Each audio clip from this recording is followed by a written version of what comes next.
Ayan nga at nautusan na naman nga dyan si Kaimi Vlog nyo paghuhukay ng San Fernando. Hoy, for the go! At kung bago ko pa nga sa vlog ko, kumusta? Ako nga pala si Kaimi Vlog, isang estudyanteng nagmula sa Barangay Rizal. Hoy, for the go!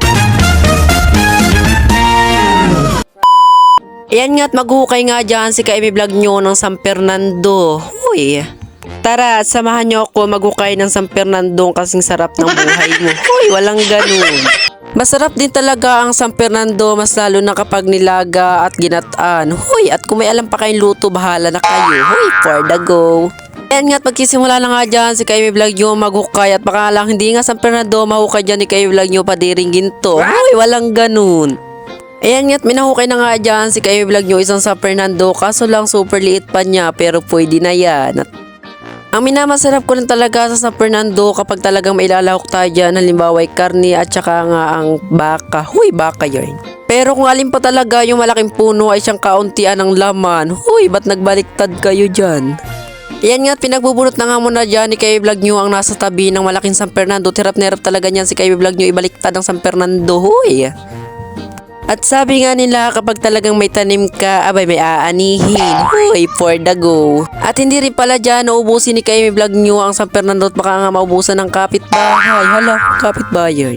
Ayan nga, dadalawang San Fernando pa nga lang dyan na nakukuha ni Kaimi Vlog nyo. Sobrang dami talaga nakadikit na basura dyan sa mga ugat-ugat niyan kaya nga hindi makuha maigi ni Kaimi Vlog nyo. Hoy, for the go. At nagdudumali nga dyan si Kaimi Vlog nyo pag-ukay na San Fernando at baka nga mahuli na may-ari.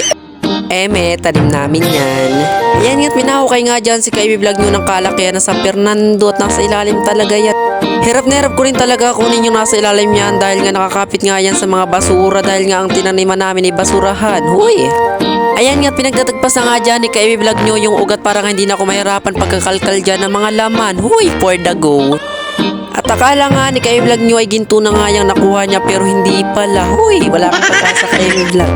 Ayan nga, pagkatagpas nga dyan ni Kaimi Vlog nyo na ugat ay minakatago pa nga sa likod na ugat niya na San Fernando at hindi ka talaga lalampasan ni Kaimi Vlog. Uy, grabe yarn.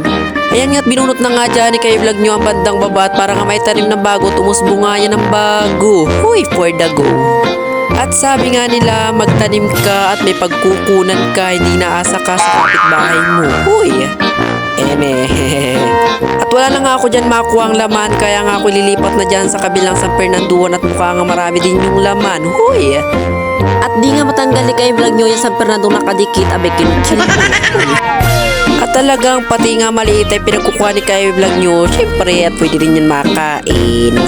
Ayan nga, naglipat nga dyan si Kaimi Vlog nyo sa kabilang San Fernando at baka nga mas marami yan. Ayan nga, pagkaano pa lang ni Kaimi Vlog nyo talaga may doon na. Huy, nakaultaw na yan. At hindi na rin pala kinakalkal ni Kaimi Vlog nyo yan dahil nga nakaultaw na ang mga laman niyan. Huy, for the go. Yan nga't malambot nga lang ang buhangin dyan kaya nga kinakalkal na lang nga lang yan ni Kaimi Vlog nyo ng kanyang kamay. Huy, grabe yan. Yan nga't mas malaki pa nga nakuha ni Kaimi Vlog nyo sa kabilang San Fernando na talagang sobrang lalaki na nahukay ni Kaimi Vlog nyo. Huy, grabe yan. At pati nga maliliit ay pinagkukuha nga ni Kaimi Vlog nyo at pwede yan ilagay sa ating tiyan. Huy, at yan nga't nag-uwi na nga dyan si Kaimi Vlog nyo at tama na nga yan at yan nga ipanlahok lang sa aming karne. Huy, at dyan na nga nagtatapos sa aking pagbablog. Bye, paalam!